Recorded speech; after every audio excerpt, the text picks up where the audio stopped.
बरं, आगामी महापालिका निवडणुकीच्या तोंडावर नाशिकच्या राजकारणामध्ये मोठी उलथापालथ झालेली असून भाजपचे संकटमोचक गिरीश महाजन यांच्या उपस्थितीमध्ये भाजपमध्ये मेगा भरती झाली। या पक्ष प्रवेशांमुळे ठाकरेंची शिवसेना, काँग्रेस आणि मनसेला मात्र मोठा धक्का बसलेला आहे। ठाकरेंच्या शिवसेनेचे माजी महापौर विनायक पांडे, यतीन वाघ, काँग्रेसचे ज्येष्ठ नेते शाहू खैरे आणि मनसेचे दिनकर पाटील यांनी आपल्या असंख्य समर्थकांसह भाजपमध्ये अधिकृतपणे प्रवेश केलेला आहे। नाशिक जिल्ह्याचे पालकमंत्री गिरीश भाऊ महाजन, सर्व पक्षातील सीमाताई हिरे असतील, फरंदेताई असतील, राहुल भाऊ ढेकले असतील, बाळासाहेब सानप, लक्ष्मणजी सावजी, विजयजी साने, आता निलेशजी बोरा, आशिषजी नार, सुनीलजी केदार या सर्वांच्या मार्गदर्शनाने आज या नाशिक शहरामध्ये, जिल्ह्यामध्ये काम चालतं आणि आमच्या सर्व कार्यकर्त्यांचं, हितचिंतकांचं मत होतं की तुम्ही भारतीय जनता पार्टीत आपल्या सर्वांगीण विकासासाठी गेलं पाहिजे। मी राजीनामा दिला, मग मागून मला माहीत नाही, मला अजून मिळालं नाही, पण माझा राजीनामा पहिला केला होता। राजीनामा पाठवल्यावर विषय नाही ना, राजीनामा पाठवून दिला, माझा चांगला रोल राहणार आहे म्हणून मला प्रवेश दिला। बरं, विशेष म्हणजे या पक्ष प्रवेशांना भाजपच्या स्थानिक आमदार आणि निवडणूक प्रभारी देवयानी फरांदे यांनी मात्र कडाडून विरोध दर्शवला। स्थानिक कार्यकर्त्यांची नाराजी आणि कार्यालयाबाहेर झालेली निदर्शनं यामुळे काही काळ त्या ठिकाणी तणावाचं वातावरण निर्माण झालेलं होतं। मात्र गिरीश महाजन यांनी या नाराजीवरती पडदा टाकत पक्षविस्तारासाठी हे प्रवेश महत्त्वाचे असल्याचं स्पष्ट केलंय। दरम्यान या पक्ष प्रवेशांवर देवयानी फरांदेंचं नेमकं काय म्हणणं आहे तेही आम्ही जाणून घेण्याचा प्रयत्न केला। सर्वांनीच नेते व्हायचं आणि प्रत्येकाने आपलं आपलं बघायचं, मग पक्षाच्या निष्ठावंत पदाधिकारी आणि कार्यकर्त्याला कोणी पाठबळ द्यायचं। त्यामुळे मी फक्त सकाळी पक्षाला पोस्ट टाकली, म्हणजे याच्यावरती सोशल मीडियावरती पोस्ट टाकली होती, एवढाच विषय आहे। मी एक अतिशय सामान्य कार्यकर्ती आहे आणि माझ्या डोळ्यासमोर जर कार्यकर्त्यांना बळी दिला जात असेल तर हे काही बरोबर मला वाटलं नाही। जे आज पक्षामध्ये आलेले आहेत, पक्षाची वरिष्ठ पदाधिकारी म्हणून मी त्यांचं स्वागत करते, पण आज जे काही घडलं ते मला काही आवडलेलं नाहीये। दरम्यान या सगळ्या घडामोडींवरती प्रतिक्रिया देत असताना फरांदे अत्यंत भावुक झाल्याचं पाहायला मिळालं। गिरीश महाजन यांच्यावरती अजिबात नाराज नाही, मात्र त्यांना नाशिकमधील परिस्थितीबाबत काही लोकांनी चुकीच्या पद्धतीनं ब्रीफ केलेलं आहे, अशी प्रतिक्रिया देवयानी फरांदे यांनी दिली। तसंच फरांदे यांनी यावेळी नवा खळबळजनक आरोप करत थेट निशाणा देखील साधला। काही दलालांनी स्वतःच्या वैयक्तिक स्वार्थासाठी हे पक्ष प्रवेश घडवून आणलेले आहेत असं म्हणत त्यांनी आपल्या मनातील खतखत बोलून दाखवली। निष्ठावंतांच्या कष्टानं उभा राहिलेला पक्ष अशा प्रकारे कुणाच्याही स्वार्थासाठी वापरला जाऊ नये अशी भावना त्यांनी व्यक्त केलेली आहे। मी गिरीश महाजन साहेबांवरती अजिबात नाराज नाही। त्यांना चुकीच्या पद्धतीने ब्रीफ केलं गेलेलं आहे आणि काही दलाल आणि ज्यांचा काही स्वार्थ की आपल्याच घरात काही तिकीटं मिळावी या स्वार्थातून या सगळ्या विषयाचं राजकारण झालेलं आहे। दरम्यान पक्षामध्ये प्रवेश केलेल्या नेत्यांच्या पार्श्वभूमीवर त्यांनी उपस्थित केलेले हे सवाल सध्या नाशिक भाजपमध्ये मात्र चर्चेचा विषय ठरलेले आहेत। जरी वरिष्ठांनी हा पक्षप्रवेश रेटला असला तरी फरांदे यांच्या या भावुक प्रतिक्रियेमुळे भाजपमधील अंतर्गत धुसफूस आता मात्र चव्हाट्यावर आली।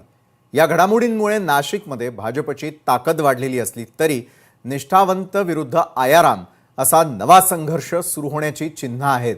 दरम्यान पक्षविरोधी कारवायांचा ठपका ठेवत ठाकरेंच्या शिवसेनेनं विनायक पांडे आणि यतीन वाघ यांची पक्षातून हकालपट्टी केल्याचं जाहीर करून टाकलंय।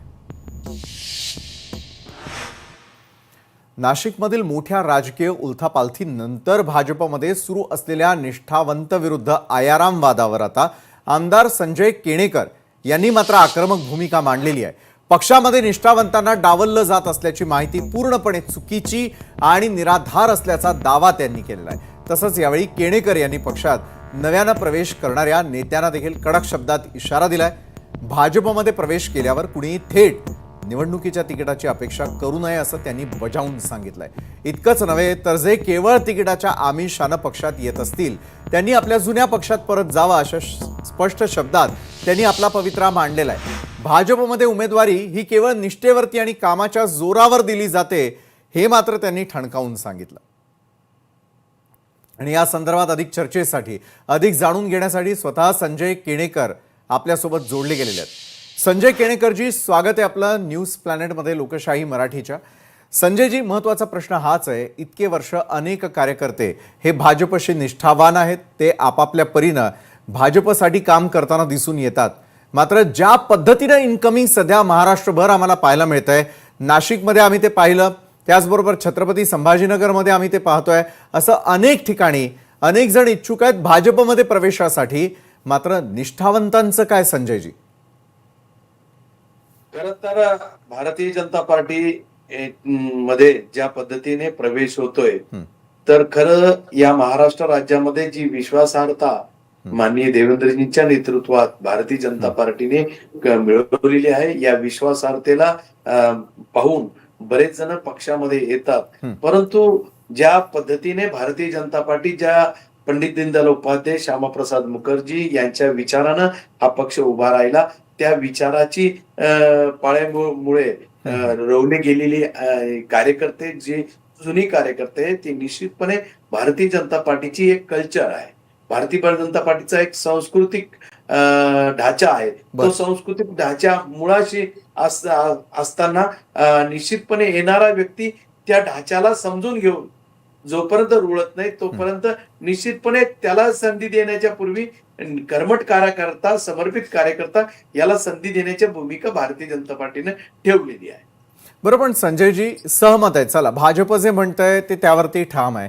मात्र एखादा व्यक्ती इतके वर्ष एखाद्या पक्षात काम करत असतो, अचानकपणे महापालिकेच्या अगदी तोंडावरती ज्या वेळेला तो पक्ष आपला सोडून दुसऱ्या पक्षामध्ये प्रवेश करतो त्यावेळेला ते अपेक्षा ठेवणार आणि त्याच अपेक्षांच्या पूर्तीसाठी त्यांनी पक्ष प्रवेश केलेला आहे, हे आपण मान्य कराल का संजयजी? खर तर एक तर भारतीय जनता पार्टीमध्ये निवडणुकीचे गणितही वेगळे असतात. बरं. निवडणुकीमध्ये निवडून येण्याच्या संदर्भात जी प्राबल्य उमेदवार असतात, ज्यांचं प्राबल्य आहे, समाजाचं असो किंवा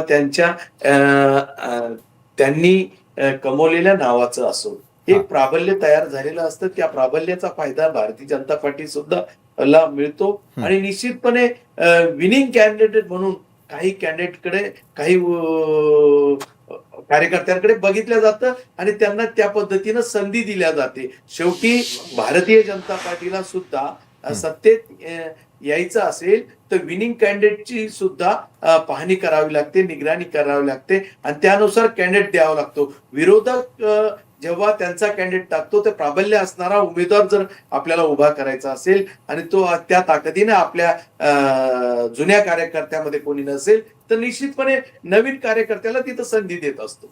संजयजी, मग आपल्या पक्षामध्ये विनिंग कॅन्डिडेट्स किंवा तशा प्रकारचे कॅन्डिडेट्स खरोखर कमी झालेले आहेत का? आज अनेकांना पक्षप्रवेश देण्याची वेळ भाजपवरती नेमकी काय येते? भाजपला जे उमेदवार आहेत ते आयात करण्याची वेळ आलेली आहे का? हा माझा आपल्याला थेट प्रश्न आहे. तुम्हाला एकूणच सांगतो, एक तर या बोलण्यात काही तथ्य नाहीये. भारतीय जनता पार्टी प्रवेश तिकिटासाठी नाही देते. प्रवेश भारतीय जनता पार्टी ज्या पद्धतीने भारतीय जनता पार्टीचं वातावरण, भारतीय जनता पार्टीचे सांस्कृतिक ढाचा याच्यावर प्रेम करण्यासंदर्भात, कारण जी भारतीय जनता पार्टीने जे परिवर्तन केलं त्या परिवर्तनाला आणि लोकांना जी विश्वासार्हता मिळवली त्या विश्वासार्हतेला भारतीय जनता पार्टीकडून बऱ्याच जणांना संधी मिळाली तर त्यातून सेवा करण्याची भूमिका घेऊन बरेच जण आले. पण निश्चितच भारतीय जनता पार्टी खऱ्या अर्थाने ज्या कार्यकर्ते कर्मठ होते, एकनिष्ठ कार्यकर्ते, संपर्कात कार्यकर्ते, ते असंख्य कार्यकर्ते आज भारतीय जनता पार्टीकडे 1200 फॉर्म आलेले आहेत. निश्चितपणे भारतीय जनता पार्टीकडे मुळात असलेली कार्यकर्त्यांना घेऊन आज भारतीय जनता पार्टी आज निवडणुकीला समोर जाते. पण काही गणिते सामाजिक तत्वावर चालतात, काही गणिते विनिंग कॅन्डिडेट कोण आहेत त्या तत्वावर चालतात. त्यावेळी जुना कार्यकर्ता जर तिथं बसू शकत नसेल तर निश्चितपणे नवीन आलेल्या कार्यकर्त्याला संधी देणे काही चुकीचं नाहीये. बरं संजयजी, मगाशी आम्ही आणखी एक बाईट दाखवलेलं होतं, आणखी एक प्रतिक्रिया दाखवलेली होती, ती म्हणजे मुनगंटीवारांची. मुनगंटीवारांनी देखील सज्जड दम दिलेला आहे. जे बाहेरनं आलेले आहेत त्यांनी हे आपलं घर आहे असा समज करून घेऊ नये आणि तिकिटाची अपेक्षा असेल तर त्यांनी मात्र विचार करावा असा थेट इशारा दिलेला आहे. संजय केणेकर देखील जे बाहेरून आलेले आहेत, ज्यांचे पक्षप्रवेश झालेले आहे, त्यांच्या बाबतीत काय भूमिका घेताना दिसून येतील? खरं तर भारतीय जनता पार्टीकडे येणाऱ्या सर्व नवीन कार्यकर्त्यांना एवढंच विनंती आहे की भारतीय जनता पार्टीमध्ये आपल्याला प्रवेश खुलीदार आहेत. कारण निश्चितपणे पक्ष हा सर्वश्रुत असला पाहिजे, सर्व घटकांपर्यंत पोहोचला पाहिजे, गोरगरिबांपर्यंत गेला पाहिजे, गल्ली गल्लीत कार्यकर्ता हा लोकांच्या सेवेसाठी उपलब्ध झाला पाहिजे. परंतु तो लोकप्रतिनिधी या भूमिकेतूनच गेला पाहिजे अशी भूमिका भारतीय जनता पार्टीची कधीच राहिलेली नाही. भारतीय जनता पार्टी खऱ्या अर्थाने एक स्वतःची विचाराची गुढी घेऊन काम करणारा कार्यकर्ता आहे आणि त्यामुळे भारतीय जनता पार्टीत असे कैक व्यक्ती आहे ज्यांनी लोकप्रतिनिधी नसताना सुद्धा लोकांमध्ये जाऊन वर्ष सेवा केली आणि त्यामुळे एक विचारावर चालणारा पक्ष आहे आणि ती भूमिका त्यांना नवीन कार्यकर्त्याला समजून सांगण्याच्या भूमिकेतून आम्ही आज हा सगळा बोलण्याचा ओघ आलेला आहे. आणि त्यामुळे निश्चितच नवीन कार्यकर्त्याला जोपर्यंत भारतीय जनता पार्टीच्या विचाराशी तो सुसंगत करणे, त्याला भारतीय जनता पार्टीच्या विचाराशी रुळून घेणे आणि मग खऱ्या अर्थाने त्याला लोकांच्या सेवेत उतरवणे ही भावनाच आहे. नक्कीच धन्यवाद संजय केणेकरजी, तुम्ही आमच्या सोबत जोडला गेलात.